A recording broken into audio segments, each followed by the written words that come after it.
So, welcome to the presentation of the book today.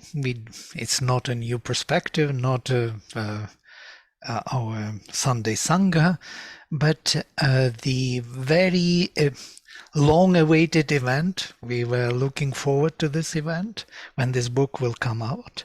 And we are very happy to have with us today in our gathering the authors of the book of Consciousness-Based Psychology, Sri Aurobindo's Vision of Yoga, Health and Transpersonal Growth, Sumitra Basu and Michael Majowicz. And a few words about them, for those who do not know them. Dr. Sumitra Basu is a consultant psychiatrist practicing in India who works in the consciousness paradigm of health and psychology that comes from the integral yoga of Sri Aurobindo and the Mother. He has more than 3 decades of clinical experience, deep connections with Sri Aurobindo Ashram and other educational and research centers all over the world.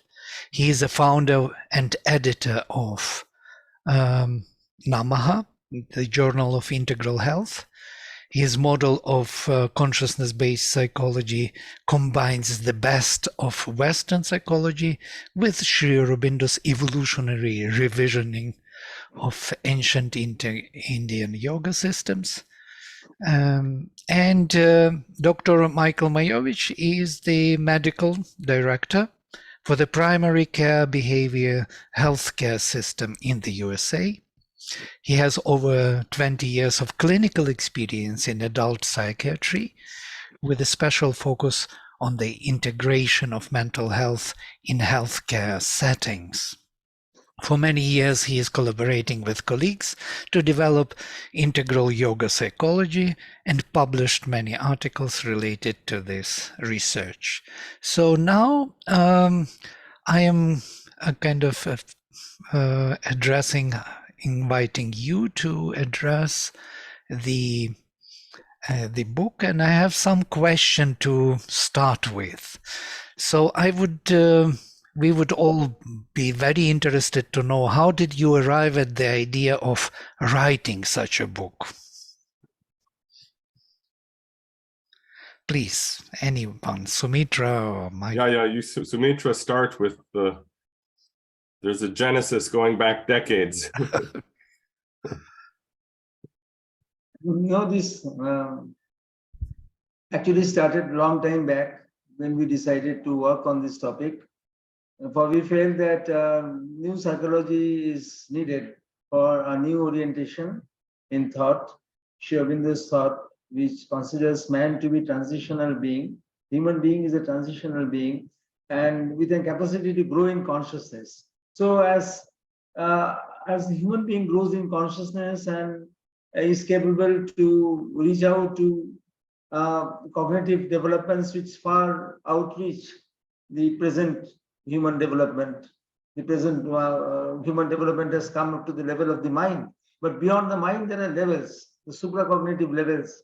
And when these things begin to unfold, as Sri Aurobindo has said, that the future is for the human being to progress towards unlimited territories in consciousness. So as these things go on progressing, you need a new psychology. The old psychologists will not survive that attempt. So you need something new. You need something new which will always be flexible, which will be open-ended, which will serve the present paradigm, but at the same time will be sufficiently open to incorporate new things when they come. So with this issue in mind, we started our work on psychology, integral psychology or psychology of integral yoga, whatever name you call it. Nomenclature is a very small thing. You know that integral psychology was used by Dr. Indra Sen at the beginning, but it was afterwards patented by Ken Wilber for a very different thing, and we couldn't use the word integral psychology for the new thing that we are developing, although we used it first. So according to Ken Wilber's suggestion, we were using the word integral yoga psychology. then I felt that the word also had some limitations. It has some limitations, and the use of word consciousness-based psychology would be more proper because it would be non-cultish in the way. It would sound less cultish, or it would sound non-cultish in the way, and it also do a proper show a proper respect to the field where we are working with consciousness, which we might ask that was consciousness not a part of the psychology movement? Consciousness, of course, is a part of the psychology movement, but it had been banished. There was a time in the United States when the Encyclopedia of Psychology didn't have the word consciousness, and then consciousness got back into the whole thing slowly afterwards, long afterwards, from 1960s, from the 1960s, the transpersonal psychology movement, the cognitivism, and all other things, all they gathered together, and consciousness became again a subject to be pursued. Now, consciousness in Sri Aurobindo's paradigm is different. Again, is different. It's something which is totally evolving, which is not in a final state, which is not in a state where one can know it at the know all about it just like that. Everything is open, and so it leaves a wide gap. It leaves a wide gap between our knowledge and what we want to go, where we want to go. And we found that the word consciousness-based psychology as a movement, it's not only as a word, it is as a movement, it sounds better. Therefore, we came to this word consciousness-based psychology. Now, these things were already in the air. These things were already in the air. That people like Dr. Indra Sen, who was a professor of philosophy and psychology at that time in 1930s, 1940s, 1950s, in India, the psychology and philosophy department were still the same. They began segregating afterwards. From 1940s, they began segregating. 30s, at least in mid 30s, late 30s, they began segregating actually, but the actual segregation took place much later. And the first people who are working with Sri Aurobindo psychology were people who are more interested in the metaphysical aspects of it, which is all right, which is true, which is all right. The metaphysical aspects are all right. But then we also needed to have clinics inside the whole thing.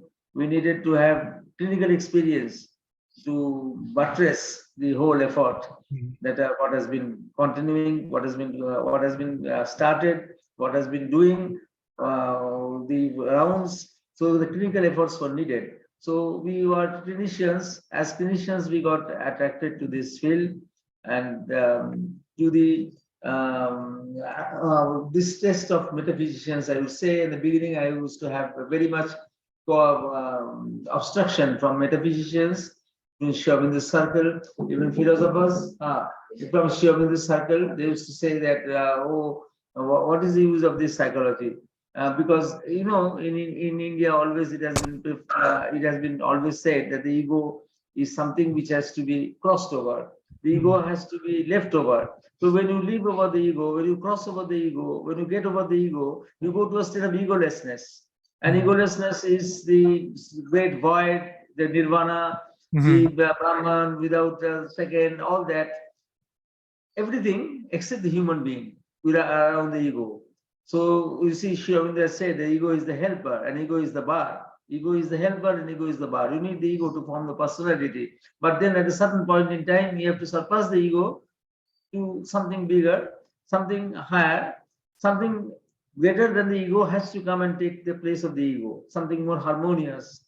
Some beyond ego principle has to come and take the place of the ego. This was Sri Aurobindo's contribution. You see, there are two Sri Aurobindo's contributions, three contributions which are very remarkable. One is that who is the center of the personality? The center of the personality is not the ego. The center of the personality is a beyond ego principle, a beyond ego principle. This was never thought about in Indian systems. In Indian system, of course, the Atma was there, the Jivatma was there, which is there behind the manifestation.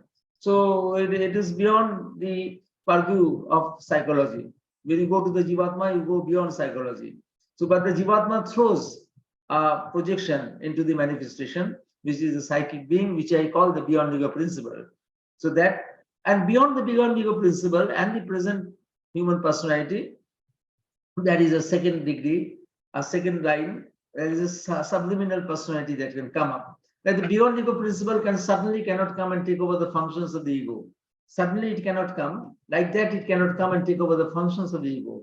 So between the beyond ego principle and the egoistic principle, there is a subliminal personality which needs to be developed. Now, these things were not unknown totally, they were known in scattered ways. It was known in what you call in through references to scattered references to fragmented experiences, all these, and Sri Aurobindo gathered all these together and constructed a subliminal personality or an inner being behind the outer being, which is very important. And from where Sri Aurobindo's psychology actually starts. Sri Aurobindo's whole psychology starts from the inner being, not from the outer being. It starts from the inner being. The inner being itself, it goes to the superconscious, it sinks down to the inconscious, in the side, and around the side, it merges into the cosmic consciousness. And behind it is the soul space, or the inmost being, the space of the inmost being, or the soul space that is behind it.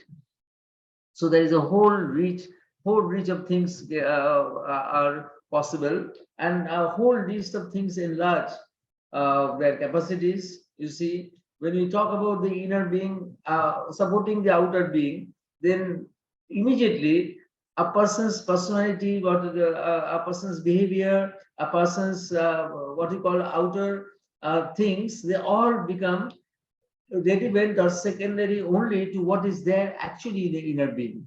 The inner being is that which is being revealed somewhat in the outer being, but in a distorted way. But when you go to the inner being, you can see the actual phenomenon which is behind. So this is a very interesting area of psychology. And clinics, it became very important area for clinics. In clinics, it became very important because in clinics, you see, if a person is suffering from, say, depression, there are hundreds of people who are suffering from depression. Now, if the person is there, is more rooted in the outer personality, you need the outer techniques you need. We have no conflict with all other scientific methods. They all have their own place. But if a person his inner being is very sensitive, a person who is an artist, a person who has a very sensitive inner being, if he is depressed, then you have to approach that person differently than the person whose inner being is not that developed. A person whose inner being is developed, he needs a different type of handling. You see, you cannot handle that person in such a way that his creativity will be curbed. You cannot give him medicines in such a way that his whole creativity will be destroyed by that rush of medicines. And again, a person you see whose soul quality, again behind the inner being is the soul space, the innermost being or the soul space. And if the soul space is, you can understand if the soul space is important to that person.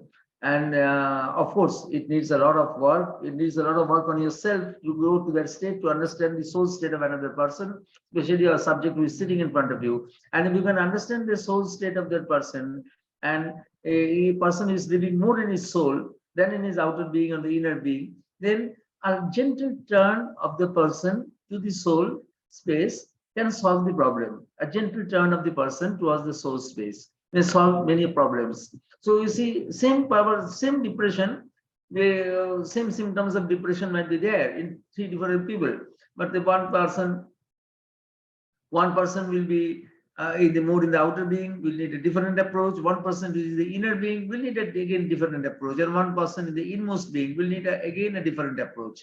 So all different approaches are there. Even in stress management, you see that normally what we do, that the outer being suffers from stress in the same way as it suffered when we were hunter-gatherers. When the stressor was the lion or the tiger who attacked us, and then we ran for our survival. And when we came out of the survivor, when we survived, when we came out of the grasp, the lion's grasp or the tiger's grasp, then our situation became normal. Our things become normal. Our system became normal. So our system, you see, this is all done by the adrenaline system, and the non-adrenaline system. They do it for us. So when the stress increases, When the stress increases, there is a rise of your blood pressure, there is a rise of your pulse, there is a rise of your there is a rise of your blood sugar, so that you get more energy for running. Your lion is there besides you growling, and you are standing. You are there. You are just standing there, and you cannot stand. You have to run for your life, and to run for your life, your system has to support you. Now, what has happened? Now, the lion is not attacking us, but the attack is made by psychosocial factors. The psychosocial factors, there is divorce in the family, there's loan, problems of taking loan, there's a hardcore drug addict in the family. There are so many other things in there, and all these things are putting the pressure. But my system is reacting to the stress in the same way as it reacted to the stress when I was attacked by a lion or a tiger. I have not learned a new way of reaction. So consciousness psychology teaches a person. This is one of the things that consciousness psychology does, teach a person to react to stress in a different way. Up to now, we have learned that the hypometabolic, that the state which we had when we came out of the tiger's grasp, from the lion's grasp, we went into hypometabolic state, and to recreate that hypometabolic state through relaxation techniques. That's what we have done. But that is the beginning. More has to be done, and the more has to be done is to chart out a new way of cooperating, new way of finding to how to face stress in a different context, in a way in which the stressor has changed. And for that, what happened when the people whom the tiger actually ate up, the lion actually were eating up? You see these persons whom the lion were eating up, and they, in 19th century Africa, they rescued the persons who are being eaten up, and they were told that, what were you thinking at the last moment? And they all said that we were thinking nothing. We were just surrendered. So then when video photography came, and they found out the rabbits were chased by lions, and the rabbit understood that the game is over. He must give up. There is no way to escape. So he just went and he gave himself to the lion. So surrendered. So surrender is a thing which is learned, which is learned technique. Is there, everything is there in nature. Surrender people do when people are frightened, when people they find that there is no way to escape. Now, whether we can learn to surrender even when that is not when we are not faced with that emergency situation, we learn to surrender beforehand. How to surrender? Surrender is difficult. Surrender at the level of the mind is always fraught with difficulties, because the mind has doubts. So you cannot surrender from the mind. You cannot surrender from the mind. You have to surrender from some other part of your consciousness. So all these things, one after another, lead into something where consciousness comes into the picture in a big way. The consciousness always comes into the picture in a very big way when you encroach on this subject. So that is why we like the term consciousness, and we use the term consciousness-based psychology at the very beginning to show that we are meaning to bring consciousness into everything, into what we are wanting to deal with.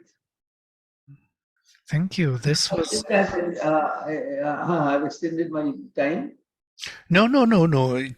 You just answered all the questions I had in my list so wonderfully, and not only why it is called that way, but what it implies, what implications it has, that it has to be different approach to the types of different people who are having the similar symptoms.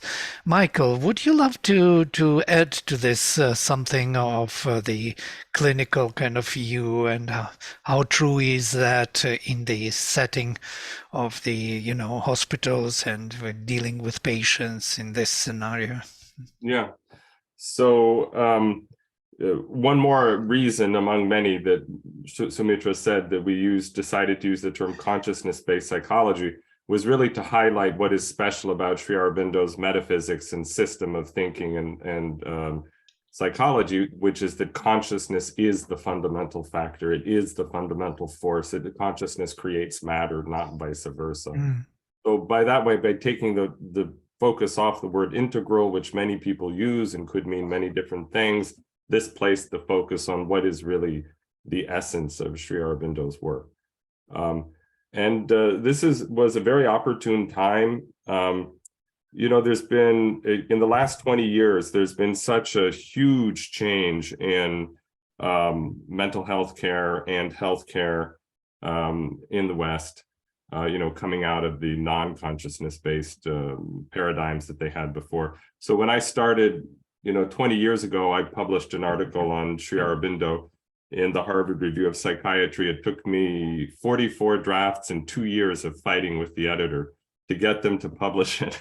And they published it at the end, not because they agreed with it, but simply because they admitted they had no more reason to reject it, but they didn't like it. And now, 20 years later, mindfulness-based practice has become the center of healthcare. So every hospital has mindfulness-based programs, both for physical health and mental health. They've even broken down the barriers between mental and physical. Within the mental health fields, there are mindfulness-based approaches that are crafted to many mental health conditions, including hallucinations and schizophrenia, and of course, stress and anxiety and depression and pain and somatic conditions. And I work in the VA hospital, which is for, US government-run hospital for veterans. And they've explicitly stated that they've started years ago, but their goal is to have a whole person approach to healthcare. And, they literally use a sort of a yantra, I should have brought it here, but a circle of whole health.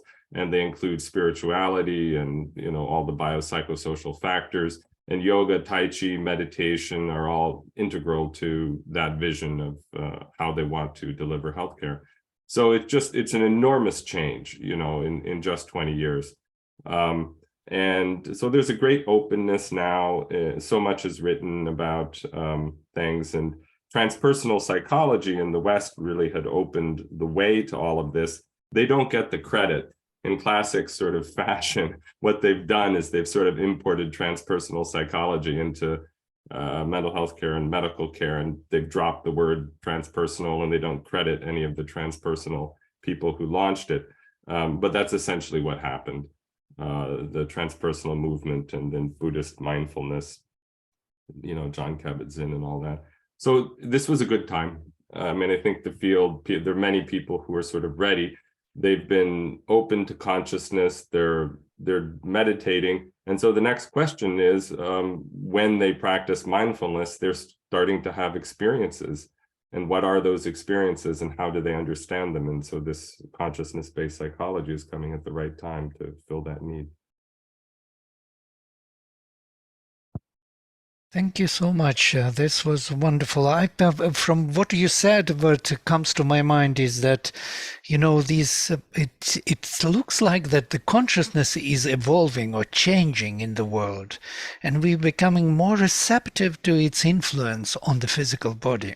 So those phenomena which we kind of described as, this influence, what do you call it?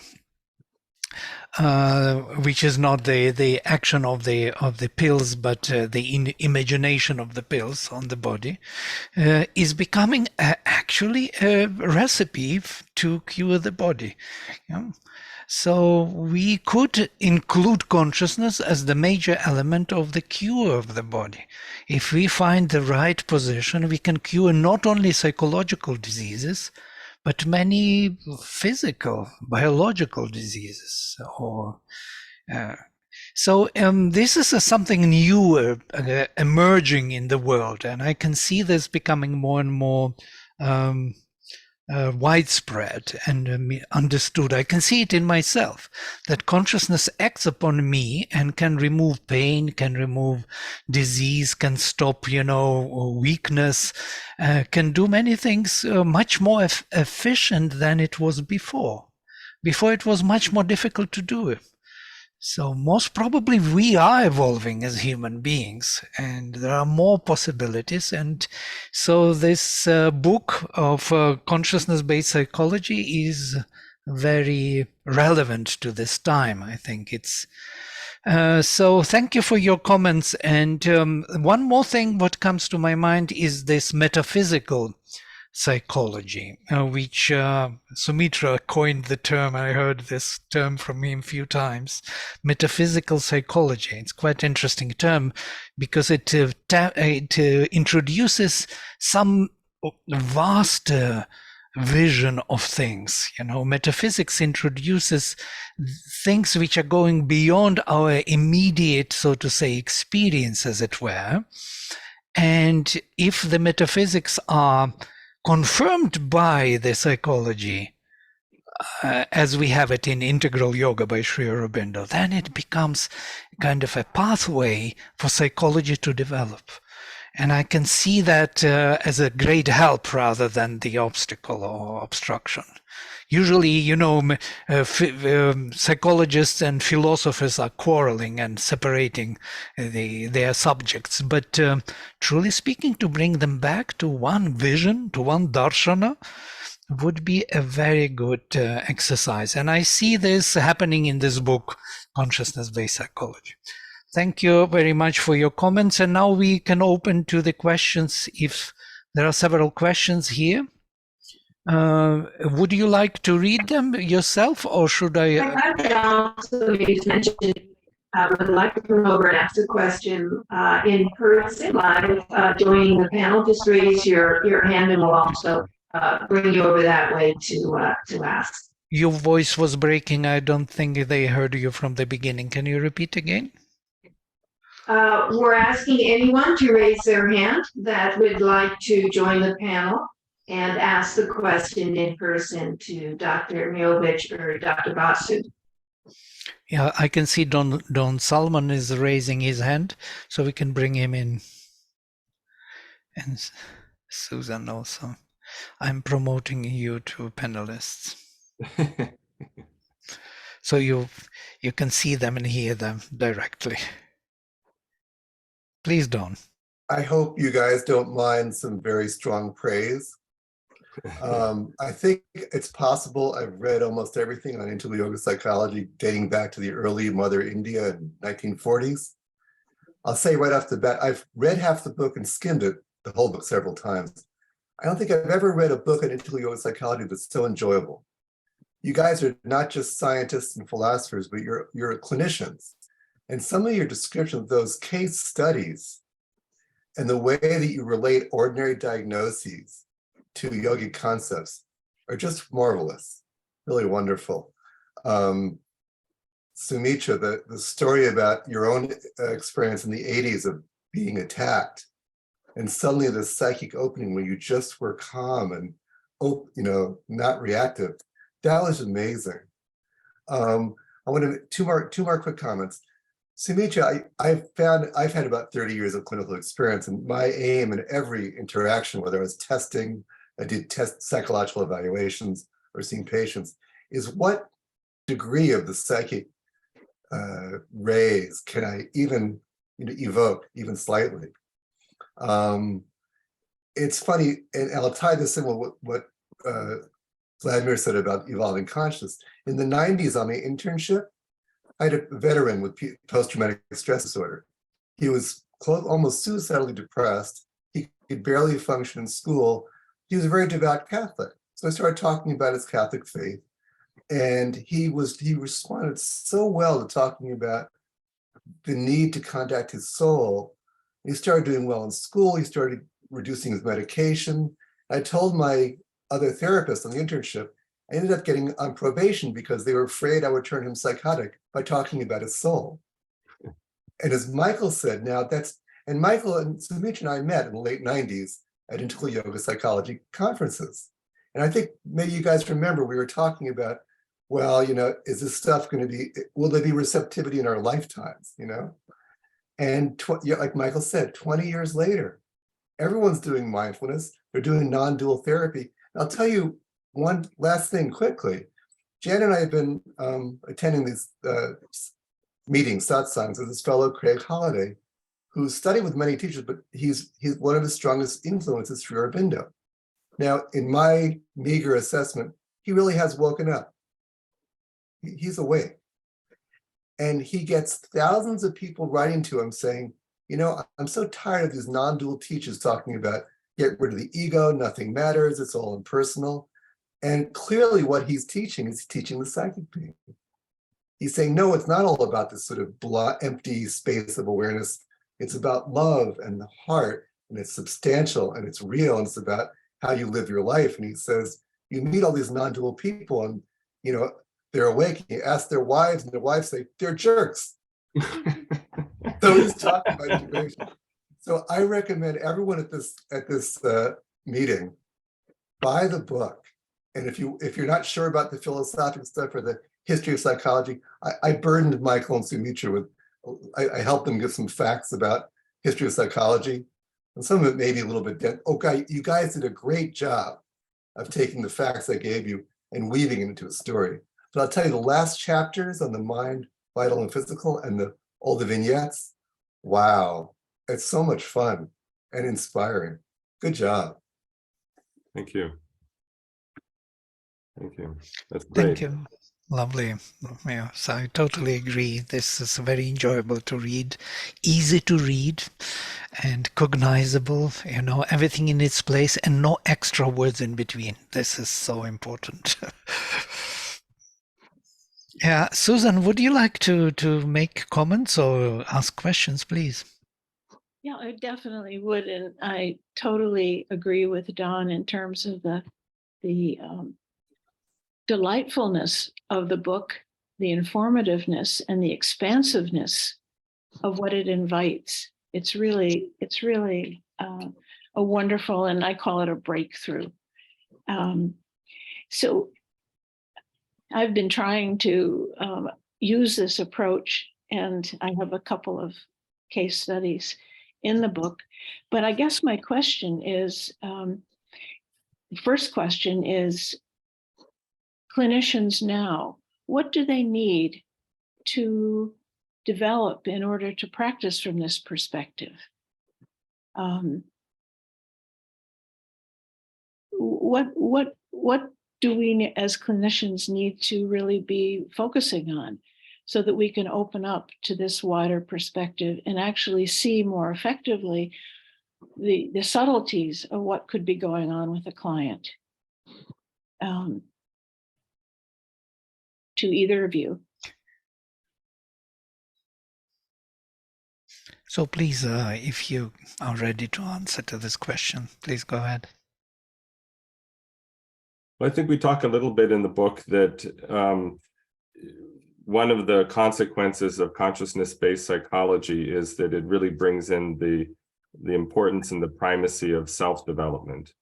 That the growth is coming from the psychic being of both the client and the clinician, and everyone's on their growth trajectory. And so it's not that, you know, the clinician is the necessary expert on what's happening. It's the evolution of consciousness and psychic being that's driving anything. So it really brings forth the importance of self-development. So that gives the client a lot of freedom and liberty to pursue their growth path, and also emphasizes that the clinician is going to be doing the same. We also have to be in constant growth and evolution. And so I think that one of the things of consciousness-based psychology is it just sort of helps normalize that fact. And then when the clinician meets the client, they don't have to pretend to be an expert in everything.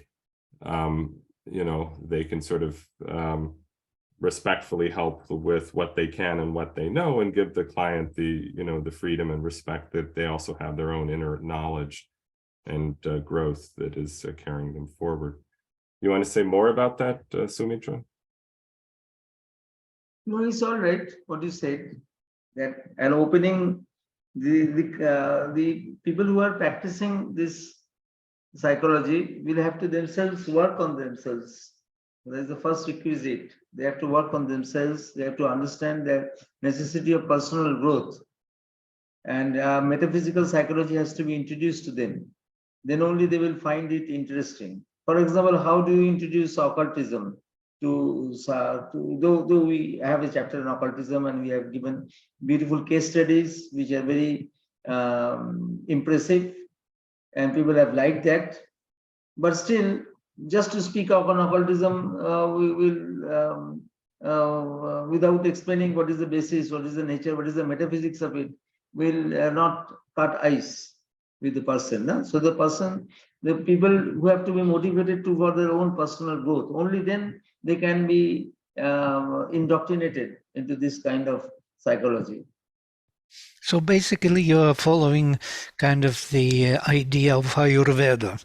You have always a personal case of development in a way, and you help a person to cure himself by his own means, so to say, instead of imposing some artificial means from outside.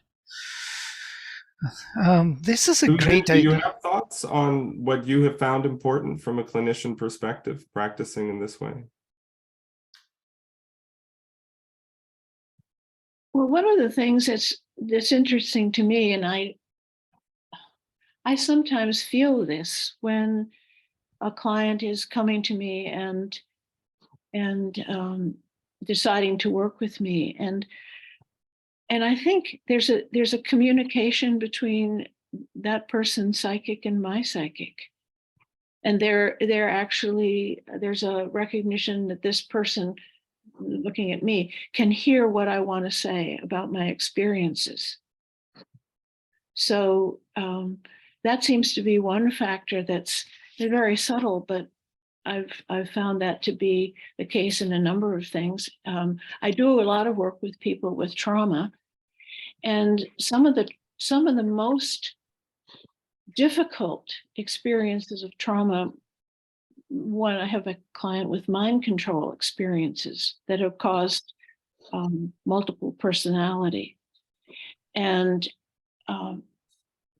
nevertheless, that person is very conscious, and the mind control created the possibility where she could really develop a skill in channeling and reaching into other planes of consciousness. And it's been very important for me to recognize that. And also, as she's struggling with her parts, so to speak, to validate the presence of the psychic being.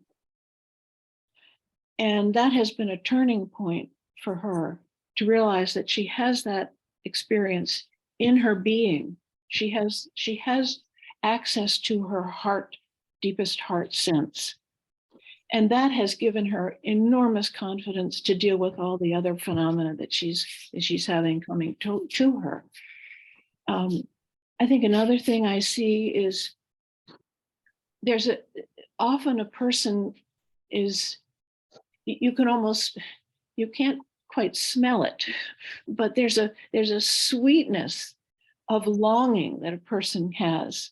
And that to me is an indication of some level of psychic presence in the person. And then that becomes something to listen very carefully for, and acknowledge when there's any kind of evidence of that level of the being. And there's also another, I have a very sweet kind of example of the presence of a past life memory. I had a client who, as a little girl, had her psychic friend was a monk, and she grew up to be a doctor of Tibetan medicine. So there was a presence from the past life coming into this life, and having a great influence on her development. So those are some of the things I've seen, and they seem to point to this whole way of really responding in an open way to the client's perceptions and cognitions. That's a great launching point. Someone wrote a nice question here. Maybe Sumitra could answer this. Do you think that a transition from ordinary / problematic ego formation to a healthy ego is needed first before going beyond the ego? If so, what would you call this version of the ego? And the related question, what is the nature of the ego after it becomes transformed? And that's actually me. For some reason, I'm not getting my name on. Oh, I'm sorry. I must have transcended my ego, because Yes, I don't get my name. Today your first name. Yes, it's Bahman Shirazi, and from CIAS. Hi, to you Bahman. both, and thank you. So, yes, so Sumitra, do you want to talk a little bit about this? We do go into it in the book. Yes, we have gone to this. There are two questions by this questionnaire. That the second question is, what is the nature of the ego after it becomes transformed or psychicized? Still, can it still be called an ego, or do we need a new term for the ego that has been transformed? Now, we do not recommend transforming the ego. We recommend substituting the ego by the psychic being. So substituting the ego or replacing the ego by the psychic being is something different from transforming the ego. The ego is difficult to deal with, and we have got a lot of things on the ego, and from Sri Aurobindo's own versions are there about the different aspects of the ego. And even if we go to a healthy ego, is it possible to have a healthy ego? It is not possible to have a healthy ego in the strictly conventional sense, because the ego is biased. It's biased because it is there. According to Sri Aurobindo, the ego is not developed like it's not there like a meteorite. It has not dropped into the system from the sky. It has developed from our own things, from our contributions, from our physical consciousness, from our mental consciousness, from our vital consciousness. And therefore, because it is made up of three elements, it is somewhat biased towards one element or the other. It is sometimes biased towards the intellectual, as in intellectuals, right? It is biased towards the intellectual. We are biased towards the intellectual ego. The sportsful person are biased towards the bodily ego, the physical ego.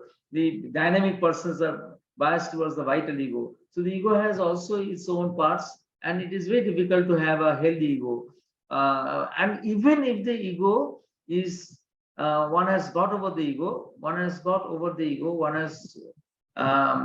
you call conquered the ego. What happens that there is a subthreshold impression of the ego, which is like a screen, which is like a image in a screen. It still persists there, and many people think that to be the Brahman. When they go in for meditation, they think that the subthreshold ego, and they get to that, and they think that it is the Brahman they have got. So it is a very difficult thing. We advise to get over the ego, to go to the psychic being, to replace the ego, because yourself to get over the ego by yourself without the psychic being, to cross over the ego is very difficult, extremely difficult thing.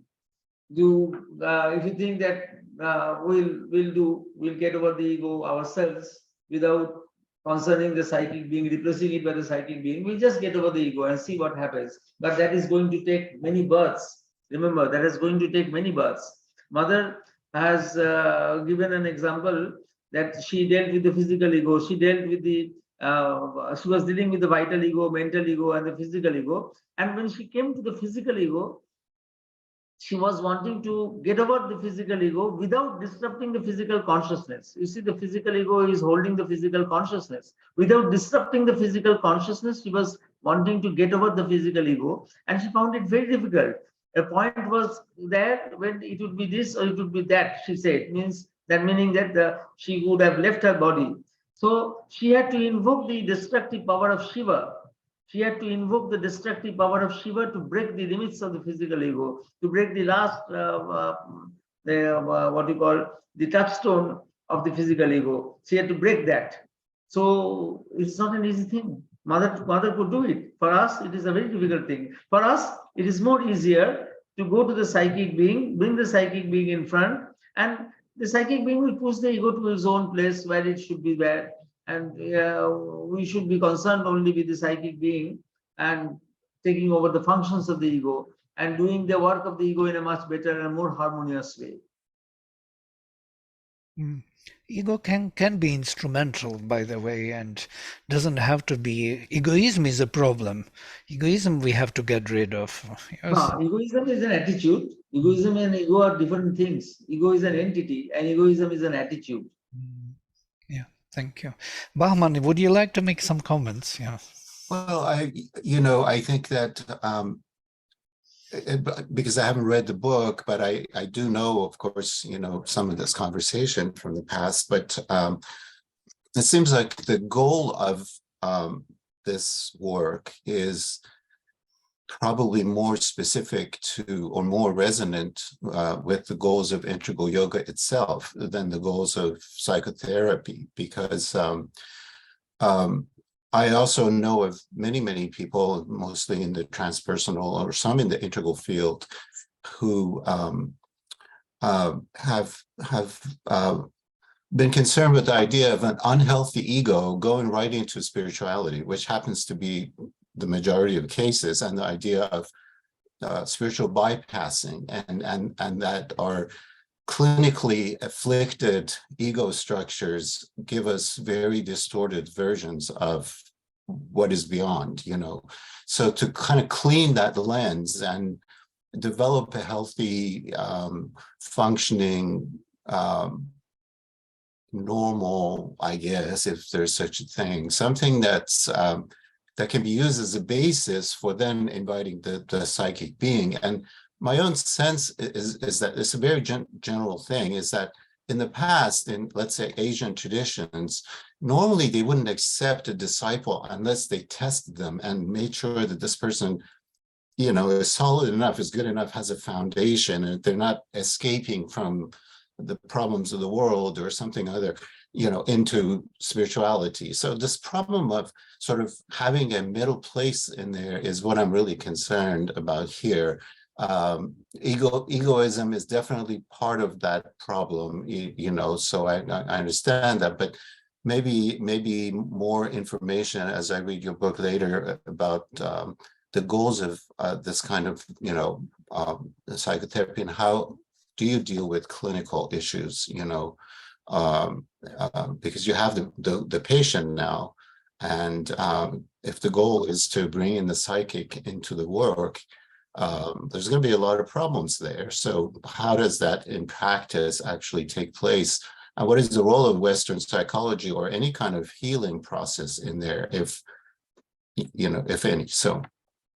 Yeah, great. Can I take that for a second? Yeah, sure. Go ahead. Go ahead. Answer. Yeah, quickly. Bauman, hi. Bauman and I talked about this very issue about 20 years ago in a little coffee shop during one of the national conferences, the Integral Psychology Conference. And I hope I've learned a bit from there. And I really appreciate your view, because spiritual bypassing and giving people, spiritual connection before they're ready is a crucial thing. I think what I'd love to hear what Michael and Sumitra say. I'll say from my own experience and what they're getting. They've pointed to something that's very rare in the world of transpersonal psychology. And that, again, it's because it's the knowledge, not just the awakening of the psychic being, but contact. So when I moved from New York City to the South, I don't think I'd ever consciously met a fundamentalist before. Most of the several thousand people that I've worked with are fundamentalists, Christians who think yoga is demonic. So I would never, ever mention the psychic being or yoga or meditation to them. They think, well, you're going to let the devil in. But I don't think and I met people applying for disability who were at the end of their ropes. They're living out of their cars, they're living on the street. Some of them, died because they couldn't get Medicare. I mean, just, and third grade, level reading. And I rarely met anyone who, when I said to them something like, well, where is Christ right now? Now, they're not suddenly awakening to the psychic being, but you could feel the room fill with a sense of joy and love and presence. And I may never say anything to them verbally outside their experience. But I know these are people I saw once or twice, but with patients too. Okay, one more thing. So I had a woman who I had to hospitalize her because she threatened to kill herself. She came back from the hospital. She said the only time she felt any relief, she went outside and sat near this huge oak tree, which she called the tree at the end of the earth. And when she said it again, there was this sense of love and joy and delight in the room. So for 9 months, I just kept asking her, where is your tree? Where is your tree? She gave up medication. She didn't need medication. She got out, went to work. And, I'm not saying I did anything, But I think this yogic perspective, this integral yogic perspective, where we understand all these layers, it's so different. It's very rare, I find, in the transpersonal psychology world. You have such richness and such detail and such connection that relates to the most, like Susan said, this person, imagine Susan's patient in any psychiatric hospital, flooded with antipsychotics, and whereas Susan understands, she's not going to tell the patient what you need to do is like open the supramental descent and open the divine force, and she knows better than that.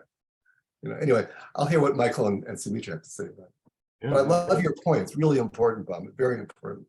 How much time is there left, so I understand where we stand in the... We can have some 25 minutes.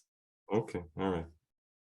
So yes, I mean, context is everything, and you have to know how to apply it within the context in which you're operating. As Don gave a great example, and Baman in your setting, obviously Sumitra in an Indian setting. I work in a government hospital. I work in the VA, which is a certain kind of political fishbowl where everything is being watched, and so there's certain things I'm never going to say in the VA, but that doesn't mean that you can't sort of use other words and you still have this silent effect that you're having. I also wanted to make a comment in the other direction, which is not in dealing with the client, but really, like, I think about this a lot in the VA, dealing with the healthcare system and other people. I've been humbled like time and again by how, people with different points of view, different therapies, they know things that I don't. And they actually have valid insights that never occurred to me. So there's a value in not, just assuming that because I know CBP that I have the answer. There's a real openness into what's evolving inside other people around you and the larger society and healthcare. And I see that happening all the time in the VA, and I think that's important to remember. So for instance, when I came back from Minnesota to Boston, there's a whole focus here on racism that's not there in the Midwest.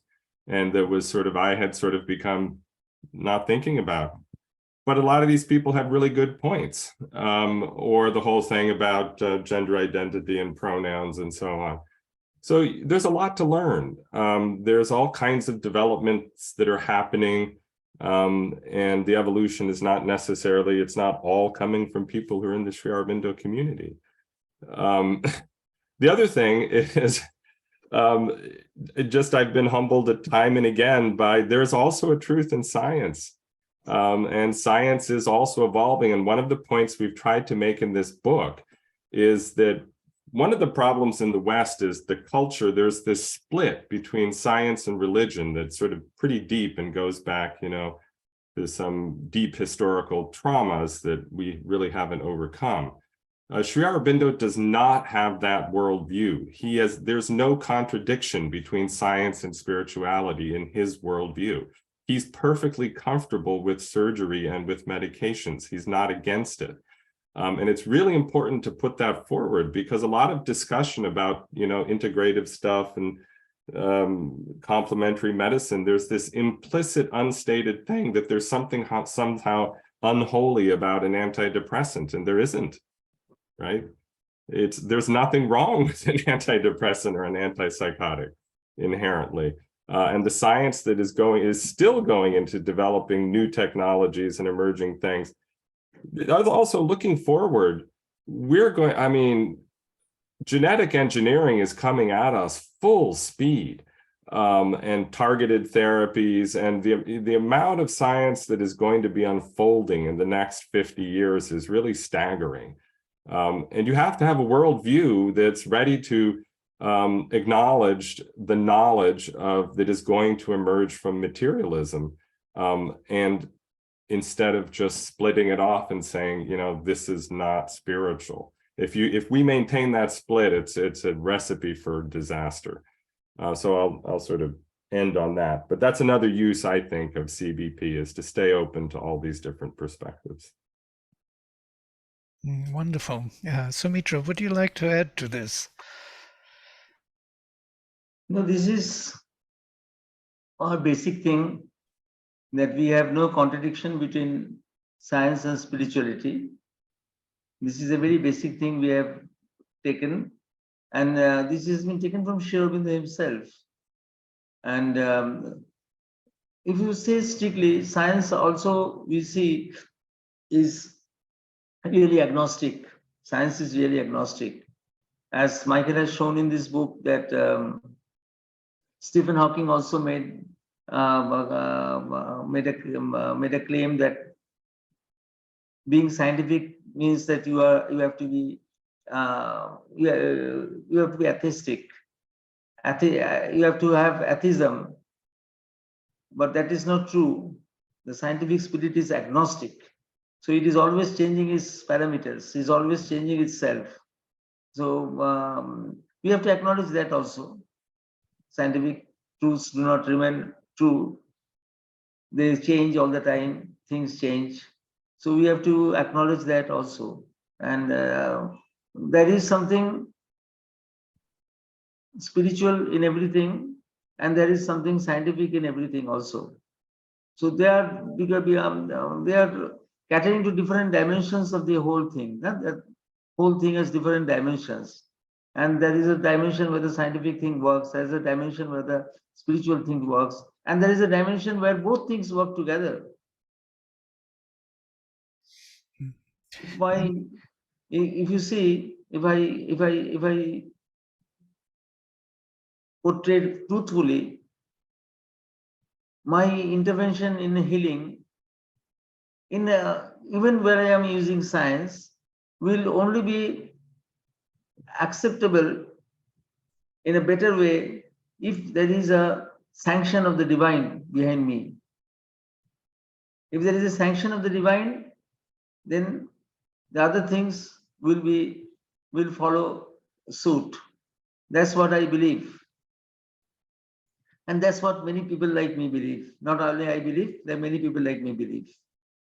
That if the divine sanction is there, then my scientific action will also be appropriate, will also be truthful. You see, is finding an antidepressant for a depressed subject is necessary in many cases. Now, finding the antidepressant is difficult at the beginning because the antidepressants don't start working before 2 weeks. And each person will respond to a different antidepressant. Now, you can't know that by magic. You can't know that by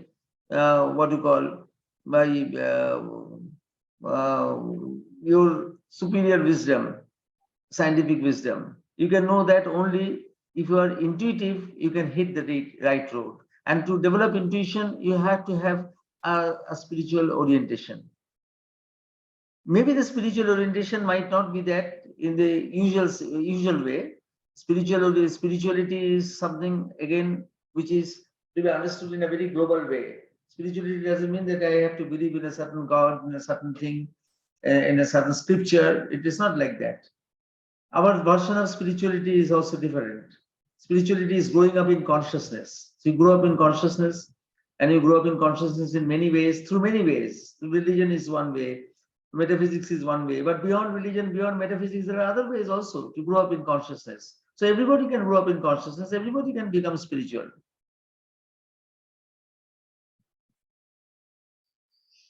So we see things from a larger perspective.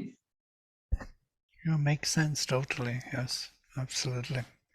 This is a new approach to consciousness and to matter, to nature, which integral yoga offers. And if you follow this route, you will discover more and more. If we are not dogmatic, if we are not stuck with terminology, we are looking for the real thing behind. Yes.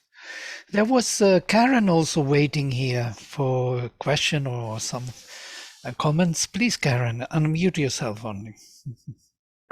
Yeah, I don't normally do this, but I work with the veterans, and when you are talking about the VA and the veterans, I'm not a clinician of any kind. I'm just a yoga instructor, which have been teaching and working with them from teaching them the asanas and just being with them.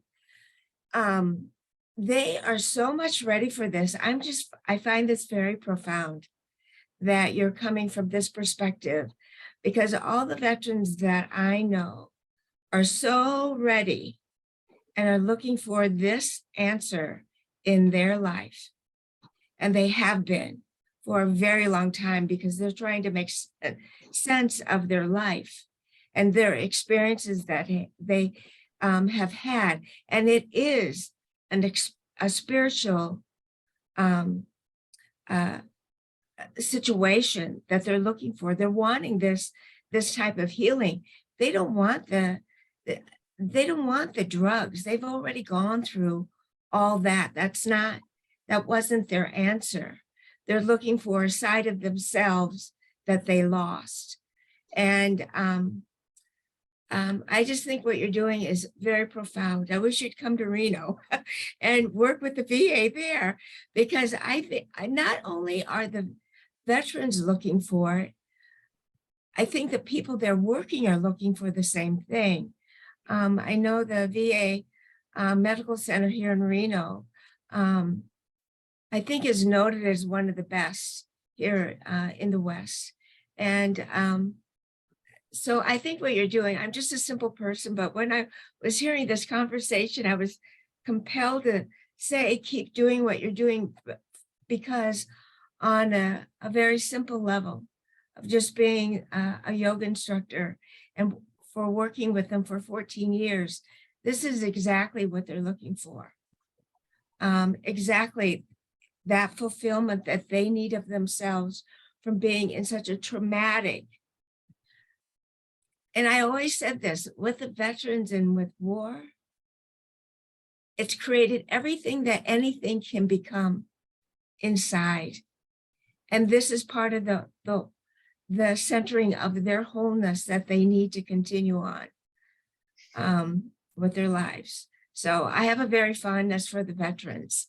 So because I find them extraordinary people that have been through from the bottom of the well, wanting to rise back up to the top.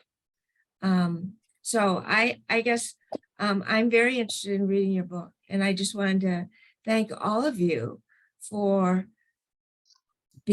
diving in and being truthful enough to really take a look at this, especially for the veterans and for humanity, because it's not just for veterans, it's for all of humanity. Everybody needs this. And it's kind of exciting. Actually, the veterans were so interested in metaphysical stuff, which I was kind of floored with in the very beginning when I worked with them, and was just simply teaching them yoga. But as they communicated with me, it became so big and so apparent that there was a scientist here in Reno that I got a hold of that was going down a spiritual path himself. And I had him come and I wanted him to talk with the veterans. And we did a Bhagavad Gita class. So it was just a wonderful experience. So I thank you very much for your time and for allowing me to speak. It's not something I normally do, but I think this is very, very needed and will trickle down to all of humanity. So I thank you very much. Well, thank you so much, Karen, for saying that. And just for disclaimer to the audience, I had no idea who Karen is or that this is her own spontaneous offering. This was not engineered. But I think that it really illustrates the kinds of where we are in the evolution. There's something happening and people are ready. And so they really are hungry for and thirsty for a deeper vision, a bigger view. Let me say before, many people have been asking how to get this book. So I'll say what I know about US, and then Sumitra will talk about, I think, ebook and Kindle in India. So right now in the United States, or I think someone from UK is also put in a question. If you email Sri Aurobindo, Google Sri Aurobindo Center of Boston, there's a link there to the book, and you can put in order for, United States, and we'll do England and Europe too. And so we're selling the book, and obviously for the UK to be a little more postage. In the United States, postage is somewhere around $4 to $5 for media mail. Eventually, we want to get to the point where it's available on Amazon, but we aren't there yet. There's more that we have to do to get to Amazon USA. But I think, Sumitra, you're saying now there's ebook and Kindle available in India, right? Kindle will be available everywhere. Kindle will be available from tomorrow. It will be, Kindle edition will be available everywhere. Okay. So people in different places will have different prices according to the currency there. They will buy it according to that currency, which is a much less price than the ordinary book.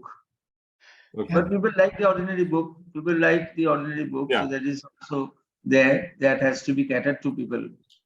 Basically, Kindle is connected to Amazon, so and in a way, it's worldwide spread. So it would be easy to get.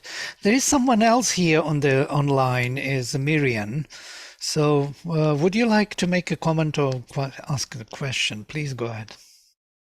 Thank you, everybody, for graciously allowing me to join in this conversation. And the last few Sunday Sanghas, I've so appreciated. But when I listen to this, I come from a perspective of being raised in America, Catholic. My mother is from India, Kerala. My relatives practiced Ayurveda, although I never heard the term. And growing up with a traditional American diet, our standard education, I did not find yoga until, gosh, I was after college. Okay. Yoga changed my life. I took a class at a community college with my mother and my sister. My mother and my sister never took yoga again. Okay. So I have found a way to literally, and I've been teaching at a community college myself. I've recently opened a business, but Ayurveda changed my life. And when I hear Dr. Sumitra talk about the ego, what really changed for me was learning Samkhya philosophy. I had only ever heard of Darwin's theory of evolution. I've only ever heard of Genesis, the story of creation up until that point in my life. If somebody had asked me up until the age of 30 whether I believed in past lives, I literally never, I honestly did not even give that thought. I never had studied. I went through all the education, boom, boom, boom. I never even had that time. I was somebody who absolutely going through a traditional or college, drinking alcohol, right? Away from homemade food. I was diagnosed with alopecia areata. I literally, after I came out of college, I couldn't care less if I lived or died.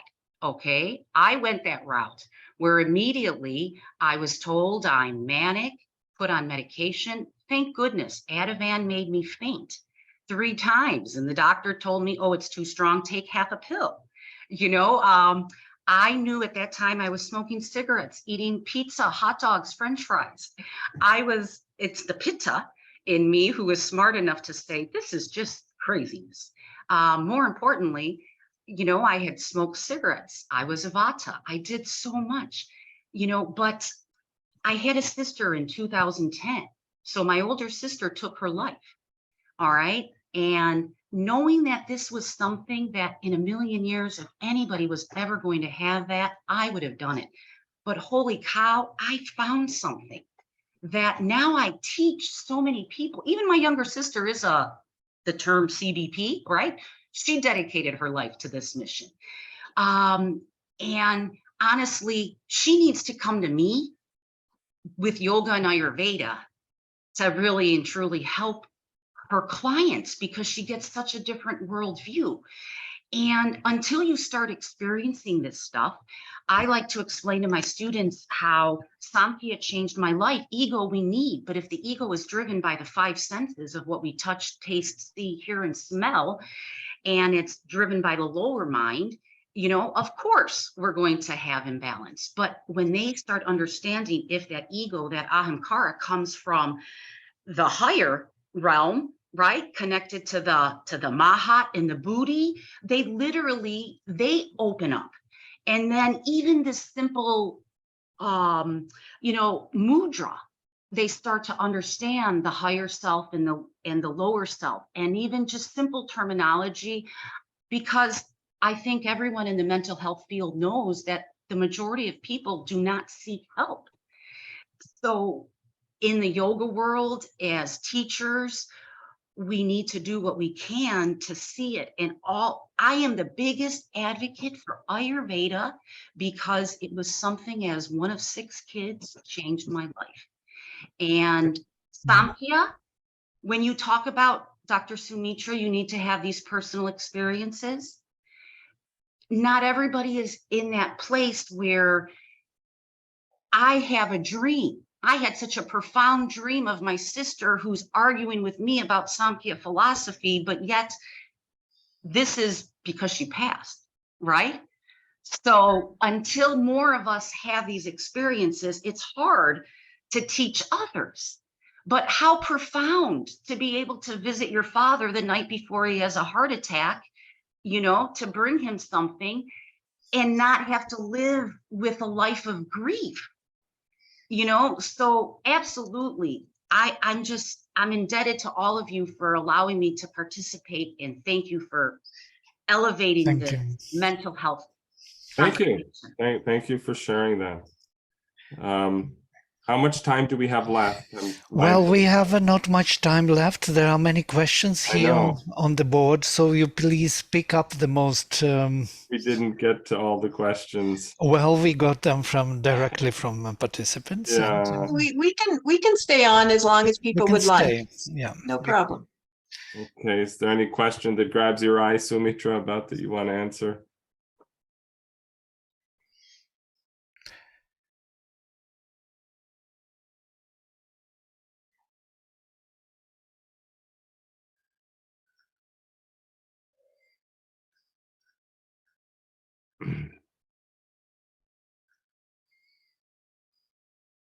Well, we answered about, for books again, Kindle's global, Sri Aurobindo Center of Boston, www.bostonsriaurobindocenter.com. On the left, there's Integral Psychology books, and then there's a link to the page and gives you information. And can you type it in? But it would be nice. Where should I type it? Into the or the question and answer? Yes, no, into the chat. Into the chat box. Answer into the chat. Okay, well, I do that. Maybe someone else can answer. Okay, I will. There's some questions about finding practitioners. Maybe if people want to speak to that while I type.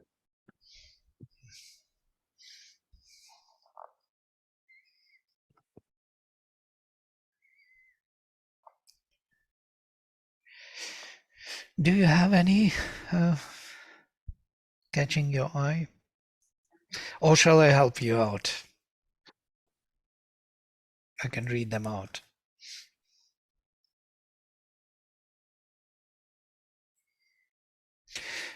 Which kind of interesting. Thank you very much for informative session. What are the common points between consciousness-based psychology and the Vedic psychology, if such can be pointed out? And what are the specific differences between the two methods? Sumitra. The consciousness-based psychology is derived from Vedic psychology. It's not different. It's derived from that. Only that we have included the modern science, the modern approaches, all that was not there during the Vedic times. Those have been included. And Sri Aurobindo's views of psychology, Sri Aurobindo's views of consciousness includes other things also, other than the Vedas. He includes the Tantra also. So all those things are variations which add up to it, but the basic concept is a Vedic concept. Absolutely. There is a extended question from Manan Bindal. You can see it here. We have touched upon many of us having a sense of accelerated evolution and also a rapid acceptance of the psychic and the subjective, including in clinical practices.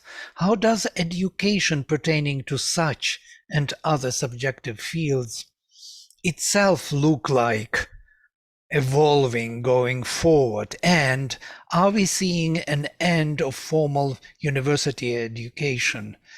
Is a specialist degree without having experiential awareness also not a bar that comes in the way of true learning and growth?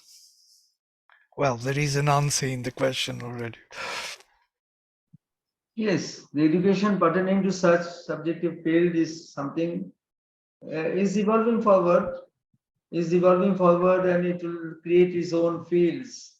At present, it is in a very personalized way it is developing, but at one time it will develop more and it will include the impersonal fields also.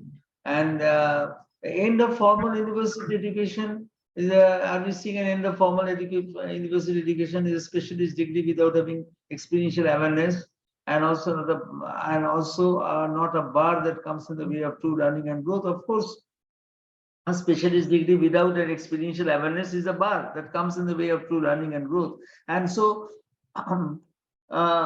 this field will be developed by persons who are developing themselves. And they might be in the university, they might be beyond the university, doesn't matter. But and one day the university, formal university education has to acknowledge that contribution also. At present, that is not the case. You can say it is a very big thing, but who can tell about the future? The future is wide open. It is what I can see is that in the future people will already be ready to accept that somebody who has got more experience has to be accepted. Will you be having an audio version of this book? It's a good question. It would help a lot to listen to. We have not thought about it, but we will think about it once that has been proposed. So let us think about it. Yeah, just so yes, eventually, just so people understand, it took us 4 years to make this book. 4 years because we have jobs. So this is happening early in the morning and late at night. And so yes, there will be an audio book eventually. Our next step is simply to get what we have up universally available and then work on the audiobook version. There is an interesting question here of placebo effect. If a placebo can reduce depression by 40%, then it seems like an antidepressant does not have much data to support its cause. Then why pose the risks on patients? Well, this is why science education is important, because placebo, every clinician understands placebo is the most important treatment that we have. And so we're always trying to capture the placebo effect in our interactions with patients. But the science shows that antidepressants do outperform placebo. And that's true of many evidence-based treatments. So I think this just points to the fact that in the CBP paradigm, we're not against science. We're not against all the developments of modern medical practice and surgery and medications and targeted therapies. And there's a whole world out there that's extraordinary, and it's true. And even if you say read Sri Aurobindo's letters, he wasn't against medications. You read the agenda, the mother was coming to people in the middle of surgeries, guiding the hands of surgeons. You go to the Sri Aurobindo ashram, people are getting all sorts of medical treatments, surgical treatments. So this is one of the things we have to get over, is this split between science and spirituality. CBP does not have that split. There's a role for everything. Can we say that it is the beginning of a kind of new approach to psychology and to our health in general? We hope. You know, we certainly hope. And I think that testimony from people like Karen is really, and Don, you know, is the proof that it's happening. So you have someone working in the West in VA teaching yoga, Don working in, you know, in the South with Christian fundamentalists, and it's happening. The consciousness is evolving and people are opening everywhere. So this is part of that general process. Thank you. Thank you very much for your answers and this introduction of the book. We are looking forward to receive it in tomorrow from Amazon everywhere, so people can receive the software and read the book. Here we can stop. The questions what are left here on the board are difficult, most probably, to come back to again, in my view, about the ego is the helper, ego is the bar, because it was addressed by Sumitra quite well and needs more elaboration. So we would consider this session over for now, and looking forward to meet you again on our forums and discuss the topics of your book. Thank you. Thanks everyone. Thank you both so very much. Om. Thank you. Namaste. Namaste.